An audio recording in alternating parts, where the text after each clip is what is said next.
We have been talking, communicating with each other about many things concerning our daily existence.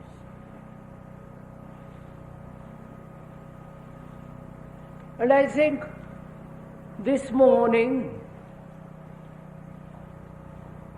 we should talk over together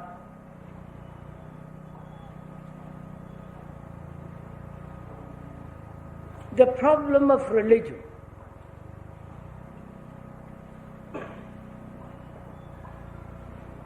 I know most people don't like that word. They think it's rather old-fashioned and has very little meaning in the modern world.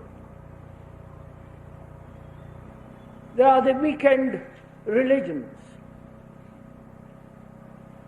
Turn up on Sunday morning, well-dressed, and do all the mischief you can during the week,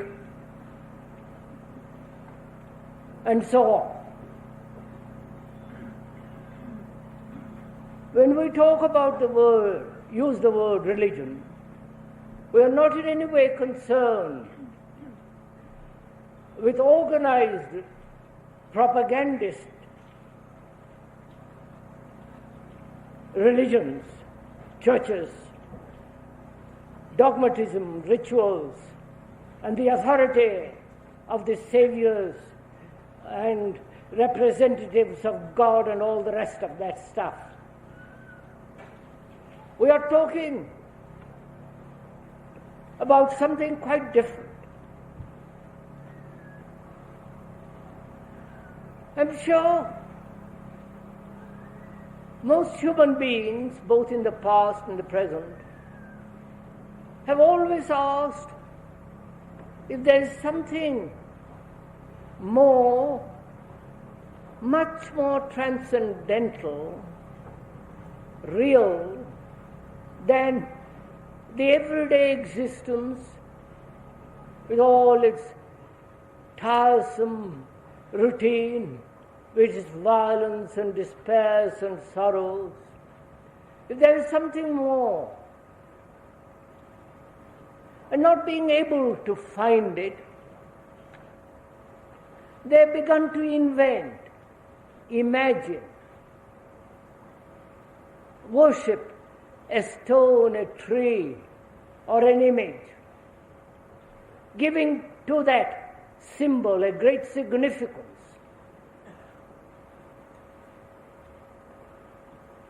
And it was all, it appears and seems, that was based on fear and thought. Now, to find out if there is anything really true, sacred, I'm using that word rather hesitantly, something that is not put together by one's own desires and hopes and fears and longings, something that is not dependent on environment, culture, on education, but something that thought has never touched, that something that is totally, incomprehensibly new.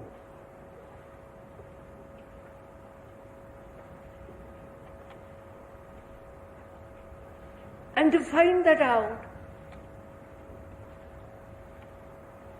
perhaps this morning we could spend an hour or so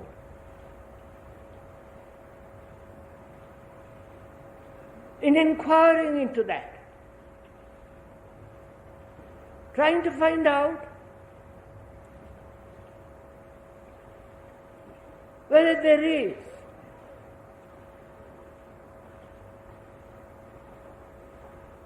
a vastness an ecstasy, a light that is unquenchable. Because without finding that, life, however virtuous one is, however orderly, however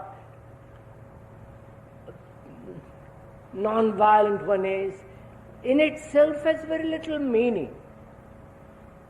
And the meaning of religion, in the sense we are using, in which there is no kind of fear or belief, is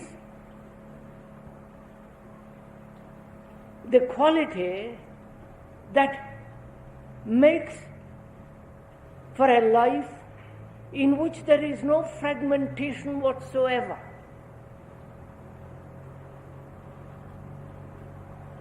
And if we are going to inquire into that, not only be free of all belief,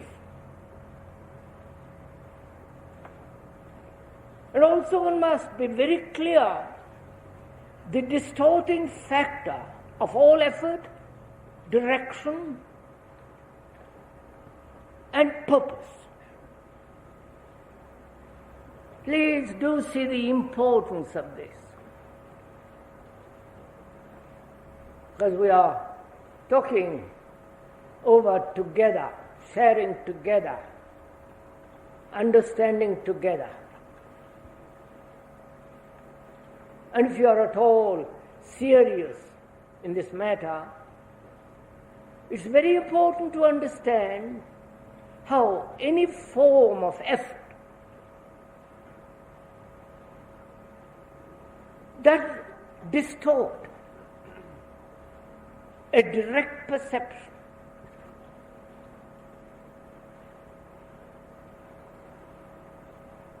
Any form of suppression obviously distorts. Or any form of direction born of choice, of established purpose, an end, created by one's own desire, will, does make the mind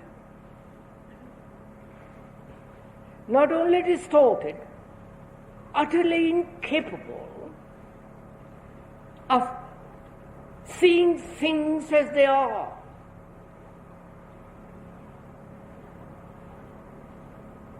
So when we are inquiring into this question of what is truth,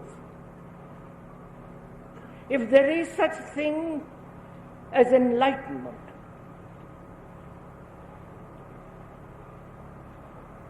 if there is such thing as something that is not of time at all,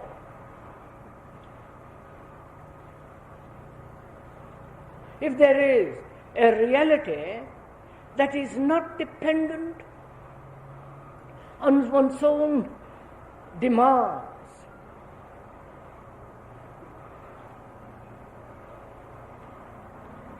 now in trying to find that out, oh Lord, there's so much noise in there. In trying to find out, there must not only be freedom,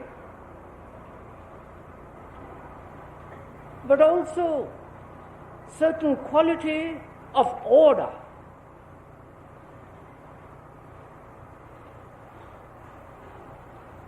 We generally associate order with discipline.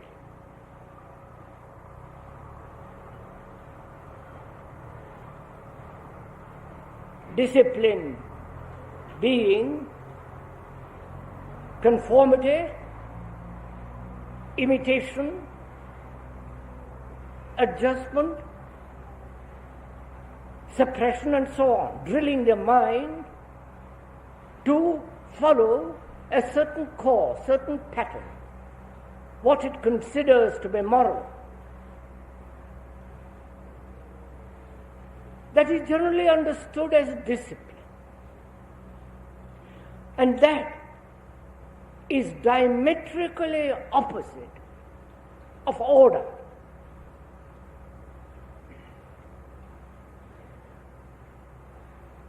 Order has nothing whatsoever to do with discipline.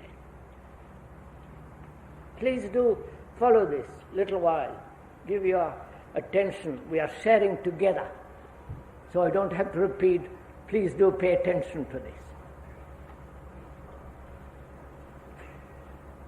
As we were saying, order is not discipline.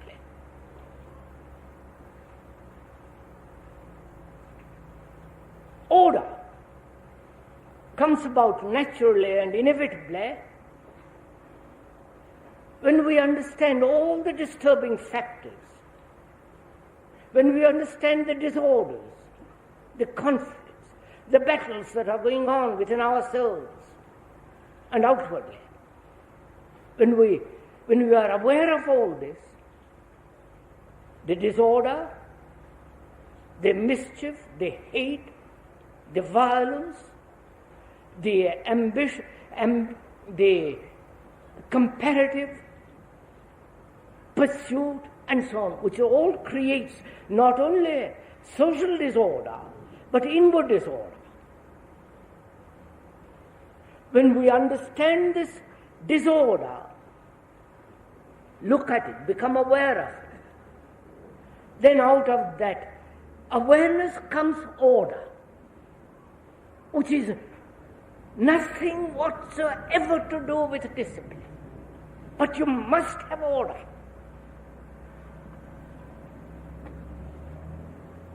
Because after all, order is virtue. Yes, sir.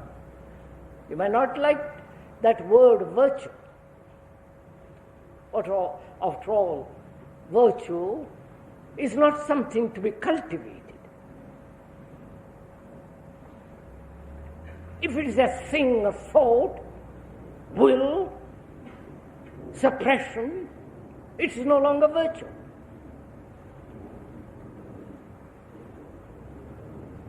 But if one understands the disorder of our life, the confusion in which one lives, the utter meaninglessness of our existence, when we see all that very clearly, not only intellectually and verbally, but actually see the utter futility of all that, not condemning it, not running away from it, but observing it in our life, then out of that awareness and observation comes naturally order, which is virtue. This virtue is entirely different from the virtue of society, with its respectability, the sanctions of society, of churches and religions with their hypocrisy. It is entirely different from one's own self-imposed discipline. But this order in our inquiry must exist, otherwise you cannot proceed. Proceed to find out if there is or if there is not, without any assumption, a reality that is not of time, that's incorruptible, that doesn't depend on anything. Now, to find that out, if you are at all serious, really serious in the sense that is a part of life, it's as important as earning a livelihood. as important as eating, seeking pleasure. It is a vital, tremendously important thing to find out. Each one for. And this can only be found out through meditation.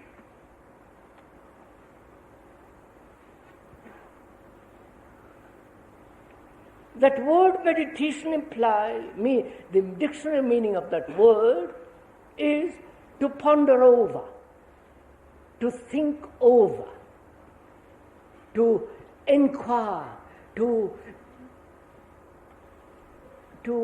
have a mind that is capable of looking, a mind that is intelligent, a mind that is sane, not perverted, not neurotic, not wishing something for something. That is the generally understood meaning of meditation if you look into the etymology of that word, and so on. Now, etymology, sorry.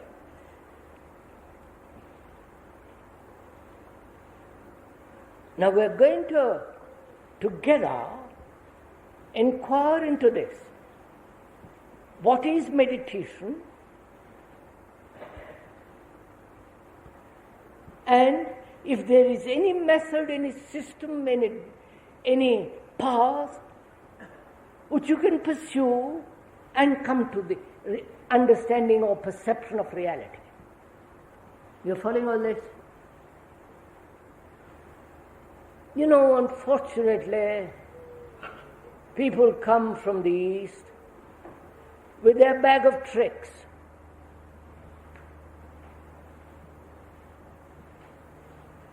Their bag of tricks consists systems, authorities. They say, do this and don't do that, and you will find enlightenment.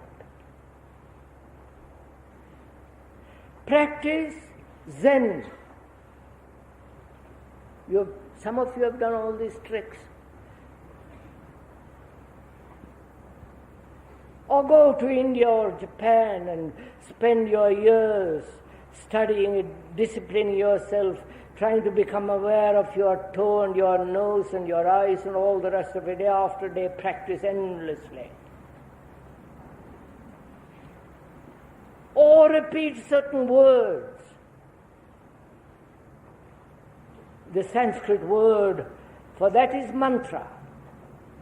Repeat certain words and you will calm the mind, and in that calmness there will be a perception of something beyond thought. Now all these tricks can be practiced by a very stupid mind. A stupid mind, a dull mind, and I'm using the word stupid, stupefied. The word stupid means a mind that is made dull, stupefied. A mind that is stupefied, you may not laugh, so I'll be more polite by calling stupefied mind. A stupefied mind can practice any of these things. Study Zen, practice it, repeat words, and especially if they are Sanskrit, they have certain tonality, and do all these tricks of control, suppression, imitation, follow a certain authority. A dull mind can do this, and it will remain dull. Naturally. Because when you do all these things, practice, the mind becomes more and more mechanical. Please, you may not be interested in all this, but you have to find out.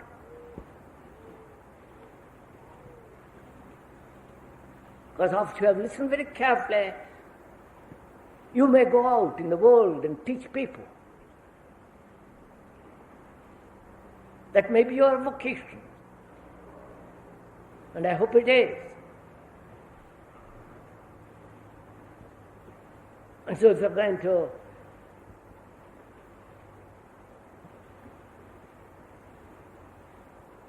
point out these things, you have to know the whole substance, the meaning, the fullness, the beauty, the ecstasy of all this.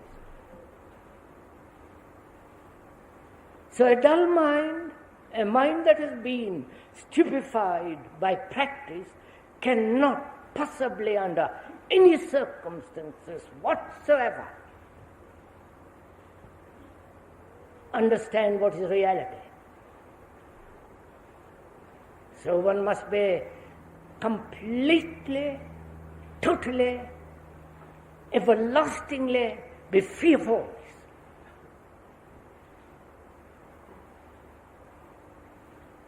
Because you need a mind that is not distorted, that's very clear,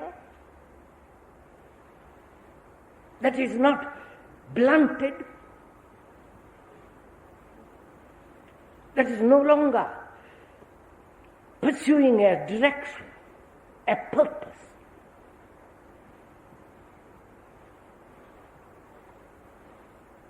Then only is it possible for such a mind to see what is.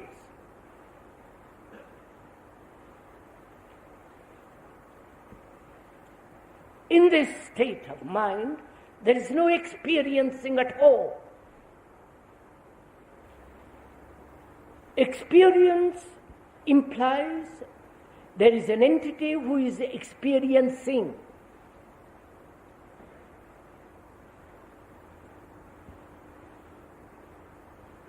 In there. An entity that is going through a certain experience. And therefore, there is a duality. The experiencer and the thing to be experienced. Right? There is the observer and the thing to be observed.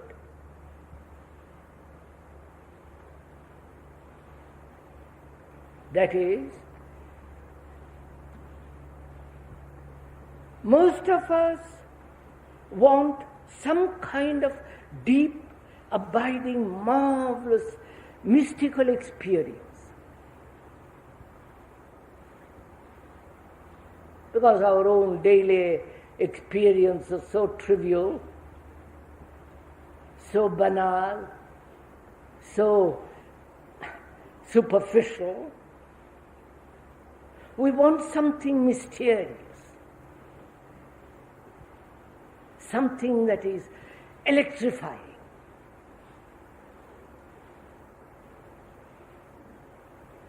Now, in that desire for a marvelous experience, there is this duality of the experiencer and the experienced, right? As long as this duality exists, there must always be a distortion. Because the experiencer is the accumulated past with all his experiences, his knowledge, his memories. Being dissatisfied with all that, he wants something much greater. And therefore he either projects it or finds it, but it is still, in that still there is a duality. Therefore, there is a distortion. You following all this? Truth is not something to be experienced. Truth is not something that you can seek out and find it.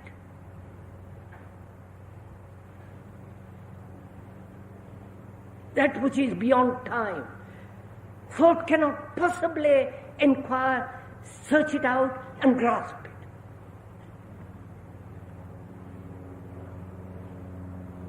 So one must understand very deeply this question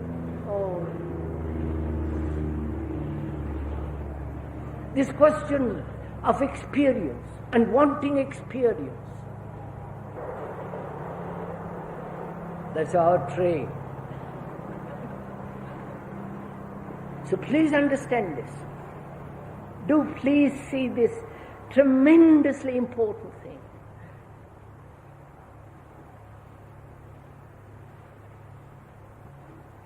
Any form of effort, wanting, direction, seeking out truth,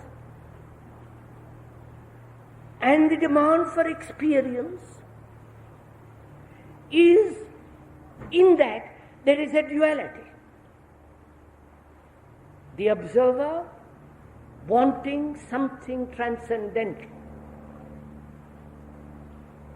and therefore making effort, and therefore making the mind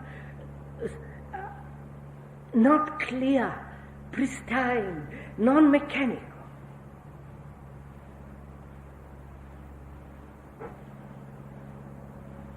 And a mind that is seeking an experience, however marvelous, mysterious, in that very search there is a duality. The me that is seeking it.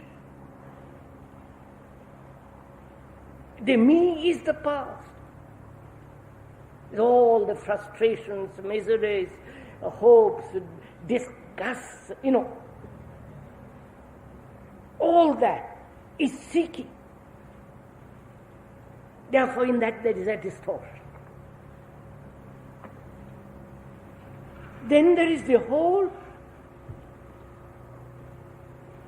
business of the brain. After all, the brain, you can observe this in yourself. I haven't read books, so we're not discussing from any special point of view. You can observe yourself, for yourself, how the brain operates.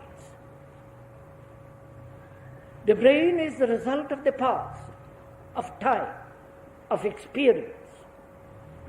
It is the storehouse of memory. And memory is the past.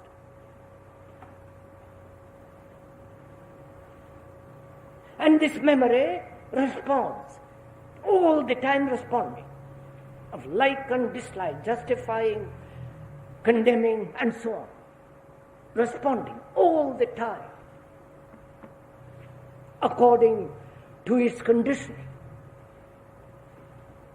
according to the culture, religion, education is brought up in.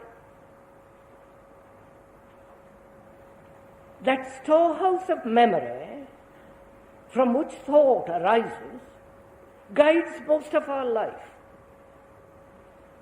Right? Oh, Lord. You're following all this? Are we going together? Don't look so worried, please.